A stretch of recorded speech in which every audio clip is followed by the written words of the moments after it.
Hello my dear student. चलते आज का हम लोग का जो टॉपिक है उस टॉपिक का नाम है काली खांसी या कुकुर खांसी।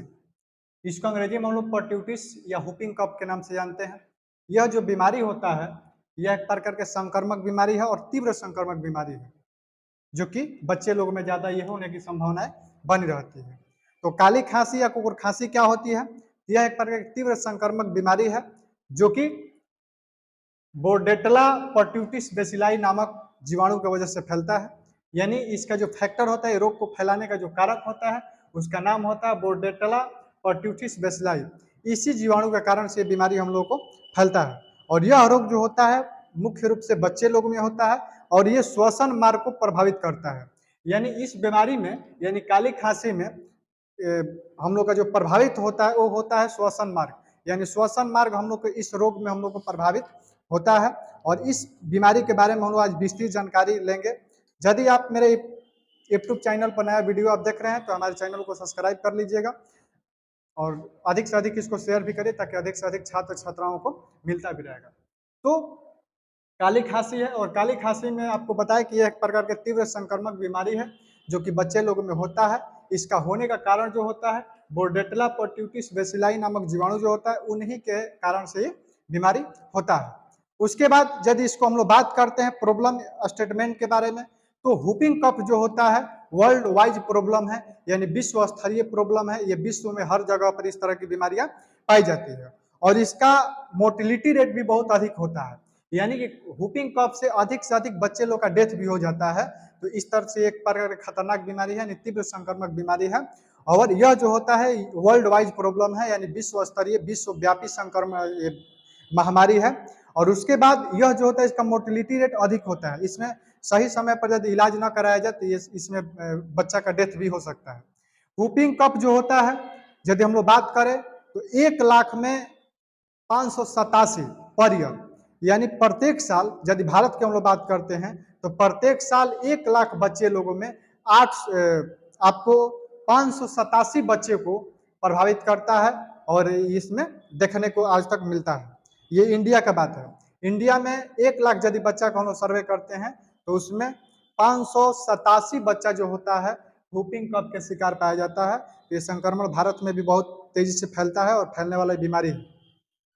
उसके बाद यदि इसको बात करते हैं हम लोग तो ये कहाँ से क्यों फैल सकता है, तो इसको फैलने का कारण आपको बताएं कि बोर्डेटला पर्ट्यूटिस बेसिलाई नामक जो जीवाणु होता है उससे ये बीमारी फैलता है। इस सोर्स कहाँ से, यानी इस जीवाणु कहाँ से फैलता है, यानी जीवाणु का सोर्स क्या क्या हो सकता है। तो पहला हो सकता है कि ह्यूमन से, यानी यदि कोई बच्चा या कोई व्यक्ति पर्ट्यूटिस या हुपिंग कफ से संक्रमित रहेगा पहले से और उसके संपर्क में कोई व्यक्ति जाएगा तो कॉन्टेक्ट यदि करता है तो उस अवस्था में बीमारी हम लोगों को फैल सकता है। उसके बाद जो होता है इन्फेक्शन के द्वारा भी फैल सकता है और जीवाणु के वजह से फैल सकता है। यानी ये जीवाणु से भी फैल सकता है या कोई व्यक्ति को पहले से हुपिंग कफ का शिकायत है और उसके संपर्क में कोई व्यक्ति जाता है तो उसको भी बीमारी होने की संभावना बढ़ जाती है। यदि इसको हम लोग बात करते हैं तो ये पर स्कूल चिल्ड्रन में ज्यादा होने की संभावनाएं बन जाती है। पर स्कूल चिल्ड्रन का मतलब होता है कि वैसा बच्चा जो 5 साल से नीचे रहता है, यानी 5 साल से नीचे वाले बच्चे लोग को ज्यादा ये रोग प्रभावित करने का काम करता है।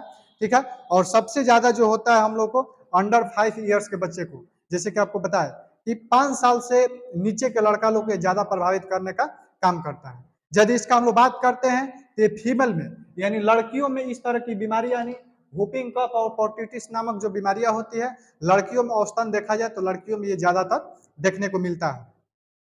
ठीक है, उसके बाद हम लोग यदि बात करते हैं इसका इन्वायरमेंट का तो कब कब हो सकता है, तो इसका होने के लिए कोई खास समय या खास सीजन की कोई जरूरत नहीं पड़ती है। ये किसी भी सीजन में हो सकता है, किसी भी मौसम में हो सकता है, लेकिन ठंडा में इस बीमारी को बढ़ने की संभावनाएं ज्यादा बनाया गया है। विंटर में बीमारी हम लोग को अधिक बढ़ता है। ये रोग फैलता कैसे है, इस रोग का प्रसार कैसे होता है, इस रोग का ट्रांसमिशन कैसे होता है, तो डायरेक्ट भी होता है और ड्रॉपलेट इन्फेक्शन के द्वारा फैलता है। यानी कि आपको बोले कि बिंदुक संक्रमण के द्वारा फैलता है। उसके बाद आपको डायरेक्ट कनेक्ट यानी किसी व्यक्ति को आप संपर्क में आएंगे और उस व्यक्ति को यदि इस तरह की बीमारी रहेगा तो उस व्यक्ति को भी ये बीमारी होने की संभावना बन जाती है। यदि इस बीमारी का चिन्ह हम लक्षण की हम लोग बात करते हैं, साइन एंड सिम्टम की बात करते हैं, ये बीमारी को कैसे पहचानेंगे, तो पहचानने की इसका तरीका है कि शुरुआती दौर में छींकना, यानी बच्चे या जिस व्यक्ति को हुआ रहेगा उसको छींक आएगा बहुत ज्यादा। उसके बाद आंख और नाक से पानी गिरने लगेगा, भूख में कमी आ जाएगी, हैकिंग होने लगेगा, हल्का बुखार भी रहेगा, रात्रि के दौरान खांसी तेज हो जाएगा। उसके बाद खांसी आने के बाद जो होता है उल्टियां होने लगेगा, यानी खांसी के बाद जो होता है उल्टियां आती है। तो ये हम लोग का है पर्ट्यूटिस और व्हूपिंग कफ का लक्षण। यानी इतना यदि लक्षण आपको दिखलाई देता है तो हम लोग को समझना जाना चाहिए कि कोई नॉर्मल खांसी नहीं है और ये प्रकार के महामारी और संक्रमक बीमारी है जिसका समय पर हम लोग को इलाज कराना चाहिए। उसके बाद यदि इसका जटिलता की हम लोग बात करते हैं, जटिलता का मतलब कि यदि इस बीमारी को यदि सही समय पर हम लोग इलाज नहीं कराएंगे तो क्या क्या दिक्कत हो सकता है। तो आंख एवं नाक से हम लोग को शराब आ सकता है। यदि व्हूपिंग कफ का आप समय पर इलाज नहीं कराएंगे तो उस बच्चा को आंख और नाक से हम लोग को ब्लडिंग होने लगता है, ठीक है। उसके बाद हर्निया का शिकायत आ जाता है उस बच्चा में, निमोनिया हो जाता है, ब्रोंकाइटिस हो जाता है और एनेसेफेलाइटिस भी होने की संभावनाएं बढ़ जाती है। तो यदि आप सही समय पर पर्ट्यूटिस व्हूपिंग कफ का सही समय पर यदि इलाज आप नहीं कराते हैं तो उस दौरान इतना समस्याएं कॉम्प्लिकेशन हम लोग को देखने को मिल सकता है। यदि इसको बात करें डायग्नोस्टिक के बारे में, डायग्नोस्टिक टेस्ट यानी किसी बच्चा को व्हूपिंग कफ हुआ है कि नहीं हुआ है इसके बारे में यदि पता लगाना हो तो लैब में आप कौन से जांच कराएंगे। तो आपको जांच जब कराएंगे तो आपको ये जांच करा सकते हैं नाक से, गला से जो निकलेगा स्राव यानी जो लार या जो निकलता है स्राव श्लेष्मा उसका या थूक से उसका हम लोग क्या करेंगे जांच करवाएंगे तो लैब में हम लोग को पता चल जाएगा उस बच्चा को व्हूपिंग कफ है या नहीं। उसके बाद यदि रोग यदि हो गया है तो हम लोग क्या करना चाहिए, इसके रोकथाम के लिए यानी प्रिवेंशन हम लोग क्या करेंगे, उपाय क्या करेंगे। इसके लिए हम लोग को सबसे पहले क्या करेंगे कि रोगी को अस्पताल में सबसे पहले बच्चा को भर्ती कराएंगे। कारण जैसे कि आपको बताया कि बहुत खतरनाक बीमारी होती है। यदि आपको बताया आपको ना कि भारत में यदि बात करते किया जाए तो प्रत्येक साल 1 लाख बच्चा लोग में 587 बच्चों का पर्ट्यूटिस या व्हूपिंग कफ से मृत्यु भी हो सकता है, हुआ है, इतना एक आंकड़ा मिलता है। इसलिए इसमें हम लोग को लापरवाही नहीं बरतनी चाहिए, जितना जल्दी होता है रोगी को अस्पताल में हम लोग को भर्ती करना चाहिए। उसके बाद एंटीबायोटिक ड्रग्स का उपयोग करना चाहिए ताकि बीमारी को जल्दी से जड़ से खत्म किया जा सके। खांसी की दवाई देनी चाहिए, ऑक्सीजन, क्योंकि हम लोग जानते हैं कि जब भी आपको श्वसन से संबंधित कोई बीमारी होती है तो उस दौरान हम लोग के शरीर में पर्याप्त मात्रा में ऑक्सीजन नहीं मिल पाता है, तो उस अवस्था में आपको ऊपर से ऑक्सीजन उपचार यानी ऑक्सीजन भी देना चाहिए। उसके बाद पर्याप्त द्रव या पोषण प्रदान करना चाहिए, पर्याप्त मात्रा में उसके शरीर में द्रव होना चाहिए और पोषक तत्वों की कमी नहीं होनी चाहिए, क्योंकि इस तरह करने से हम लोग का शरीर का इम्यूनिटी पावर कम हो जाएगा और शरीर का इम्यूनिटी पावर यदि कम हो जाएगा तो बीमारी जल्दी ठीक नहीं होगा। तो पर्याप्त मात्रा में द्रव और पोषक तत्व हम लोग को देते रहना चाहिए।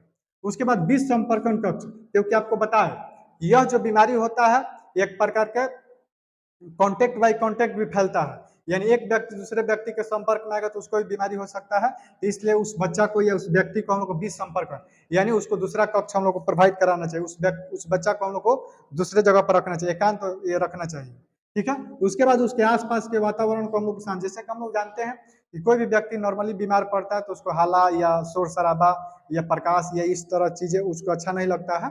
तो कोई व्यक्ति यदि बीमार पड़ा है खासकर व्हूपिंग कफ से है तो उसको शांति वातावरण में हम लोग को रखना चाहिए।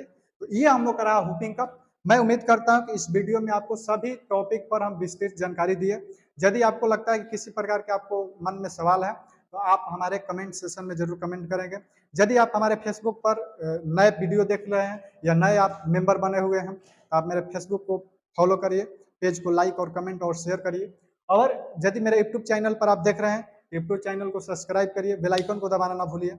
तब तक के लिए धन्यवाद।